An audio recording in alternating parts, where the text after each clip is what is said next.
So the first wave we're going to talk about is a transverse wave. So if I say which direction is the wave moving, think about it as like if you were in a stadium and the wave is sort of moving to the right around the stadium, but the people themselves are just standing up and down. So if you just look at one of those particles, you can see the particles are moving up and down, but the wave itself is moving to the right. So in a transverse wave, we have the wave itself perhaps is moving to the right. So maybe I'll say that's v, that's the wave velocity. But any little particle, like if you tied a little ribbon right there, as that wave went up and down, went to the right, the actual mass would only be moving up and down. So we say that in a transverse wave, the motion is perpendicular. So the particles on the wave move up and down. Notice they don't move with it. So an important part right here is that waves transfer energy, not mass. Meaning when I do the wave at a stadium, I don't move around the stadium. Okay? So this is a transverse wave. Think of this like an earthquake. Think of this like a water wave. If you're just like on a float on the water, you're just going to be like bobbing up and down. If an earthquake wave, one of the two is a transverse wave. It'll move underneath and push the ground up and down. Okay, we have a second type of wave, which an example of this would be a sound wave.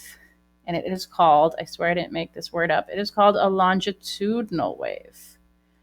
So if our wave is moving to the right, and you can see it with that little red line that's pushing it, if you look at the particles, they're also moving to the right. So we have what's called a longitudinal wave. Longitudinal. And I want to draw it again here because when we create this with a Slinky, it looks like this. And it's kind of like shooting through. We have something called a compression.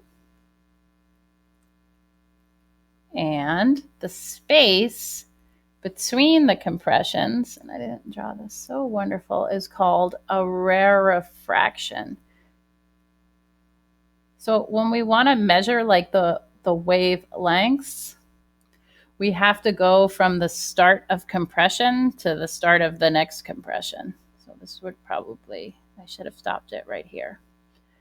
Okay, so we go from the start of one cycle to the start of the next cycle. And in this type of thing, if we were doing this with a Slinky, if I had a little ribbon on here and I let the wave move to the right, we would see that little ribbon also move to the right. That's why we say the mass moves parallel. So when you make a sound and you put your ear right next to it, that sound goes right in your ear. It doesn't go perpendicular to your ear.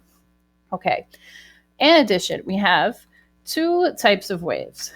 A sound wave, if you try to scream in outer space, it's going to make no sound because sound needs to be vibrating either air, land, or water.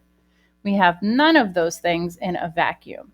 Okay, so a mechanical wave, which would be like sound, like a water wave, like one of the two earthquake waves, needs something to travel through. Needs a medium. That medium is the something to travel through. Okay, that is the opposite of the waves here. You've probably seen this in earth science. This is called the electromagnetic spectrum. Anything that you see here can travel through empty space. And you might notice, can travel through empty space, that everything on here is a type of light. So if light couldn't travel through empty space, it would never make it from the sun to us. So gamma rays, X-rays, UV rays, here's our little sliver of visible light of what we can see. Infrared, microwaves, radio waves, we can't see those, right? We can't really see any of these things. We can see some of them. I mean, obviously we see visible light, some of them with filters. Okay, but any of these things can travel through nothing. All right, that's it.